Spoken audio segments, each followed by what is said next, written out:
ভাই এই যে এখানে কেন ছুটে আসলেন? আমরা এই বন্যায় এই যে পানি। হ্যালো, আসসালামু আলাইকুম। আশা করি সবাই ভালো আছেন। আরও একটি নতুন ভিডিওতে আপনাদের সবাইকে স্বাগতম। আজকে ঢাকা শহরে হচ্ছে প্রচুর পরিমাণ ঝড় বাতাস এবং কি বাইরে বের হওয়া যাচ্ছে না। কোনো রকম অফিসে গেছি, ছাতা থাকলেও এখন ছাতায় কোনো কাজে লাগতেছে না। ছাতা ফোটালে সাথে সাথে উল্টে যাচ্ছে। এরকম একটা ভিডিও আপনারা দেখলেন যে আমার সামনে চোখের সামনে একদম ছাতা উল্টে গেল। দেখতেছেন গাছ কি পরিমাণ নড়তেছে, অনেক বাতাস চতুর্দিকে আর অনেক বৃষ্টি।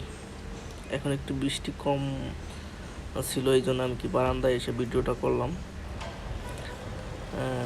এখন বাইরে আসছি, বৃষ্টি একটু কমছে। সো তারপরে অনেক প্রচুর পরিমাণ বাতাস, কোনো দিকে যাওয়া যাচ্ছে না আর কি। রাস্তাঘাটে গাড়ি নাই বেশি। রিক্সাওয়ালা মামা মাথায় এক পলিথিন বাঁধিয়েছে এবং কি আমার একটা দিছে। তারপরে আমি অর্ধেক ভিজে গেছি প্রায়। কি আর করার, যেতে হবে।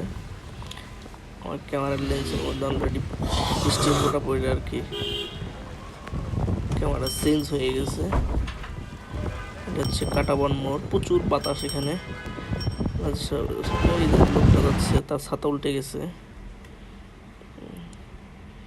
বৃষ্টি বৃষ্টি, গরমে যেমন অতিষ্ঠ হয়ে গেছিলাম, একদিনের বৃষ্টিতে আমরাও আবার গরমের মতো অতিষ্ঠ হয়ে গেছি।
না, চলে আসছে অফিসের বারান্দায়।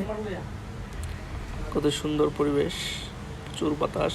খারাপ না, ভালোই লাগতেছে, কিন্তু বাতাসের কারণে বারান্দায় দাঁড়ানো যাচ্ছে না। বাতাসের সাথে বৃষ্টির ছিটে পড়ে শরীরে এসে লাগতেছে। নারকেল গাছ, প্রচুর বাতাস লাগতেছে। গাছগুলো তার সতেজতা বৃদ্ধি পেয়েছে। ফুল গাছগুলা একটু আগের থেকে একটু সতেজ হয়েছে বৃষ্টির পানি পেয়ে। ভালোই লাগতেছে, খারাপ না। দেখতে থাকুন। যারা এখন আমার ভিডিও দেখেন নাই, প্রথম দেখলেন, তারা দয়া করে সবাই ফলো দিয়ে রাখবেন। এর পরবর্তীতে আরও সুন্দর সুন্দর ভিডিও দেবো ইনশাল্লাহ।